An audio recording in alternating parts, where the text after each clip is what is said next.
Groupe E, Le Matin et Toast Production présente... Envers quoi? Ah, ouais, bon, bah, calmos, hein. Orang-outang Clang, bonjour. L'huile de palme, on commence à comprendre que c'est mal, mais on ne réalise pas vraiment à quel point on est dedans jusqu'au cou. D'abord, l'huile de palme, c'est quoi? C'est tout bonnement l'huile qu'on extrait des fruits du palmier à huile. Elle est extrêmement bon marché et donne un bon goût à tout, c'est pourquoi nous, consommateurs, on en raffole et que les industriels nous la mettent à toutes les sauces.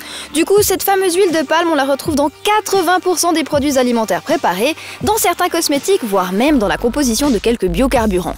Impossible d'y échapper, mais vous l'aurez compris, cette huile n'a pas que des qualités, loin de là. Pour commencer, l'huile de palme est une catastrophe écologique. Comme on l'a dit, elle coûte peanuts et c'est bien ce qui fait sa popularité chez les pontes de l'agroalimentaire. En Indonésie, en Malaisie, en Thaïlande, mais aussi en Colombie ou au Nigeria, cette culture est responsable d'une déforestation massive. Pour répondre à la demande colossale du marché, on doit augmenter les surfaces agricoles constamment et pour y arriver, l'homme brûle des centaines d'hectares de forêts tropicales et tout ce qui y vit, grands singes compris. Et d'après le WWF, 90% des forêts de Malaisie, d'Indo, de Sumatra et Bornéo ont déjà été décimées. On a donc le combo gagnant, gaz à effet de serre, destruction de la biodiversité et mise en danger d'espèces qui sont aujourd'hui plus que menacées d'extinction, avec en bonus une main-d'œuvre exploitée dont la santé est constamment mise en danger.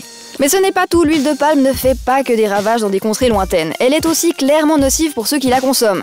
Avec 50% d'acides gras saturés, c'est la porte ouverte à l'obésité et aux maladies cardiovasculaires en tout genre. Alors on dit pas, en manger un petit peu, ça fait pas trop de dégâts. Mais comme nous sommes poussés à en consommer à l'excès, sans nous en rendre compte, à la longue, c'est la santé qui ramasse. Mais il y a quand même une semi-bonne nouvelle. Depuis 2004, il existe un label Bonne Conscience, le Green Palm RSPO, qui certifie l'origine éthique et éco-responsable de cette huile dans certains produits associés. C'est déjà un poil mieux pour l'environnement, faut-il encore prendre le temps de sélectionner les aliments labellisés quand on va faire ses courses, mais par contre, même certifiée, l'huile de palme, ça reste un calvaire pour nos artères. Eh, on a qu'une planète, hein, va falloir faire avec, ok?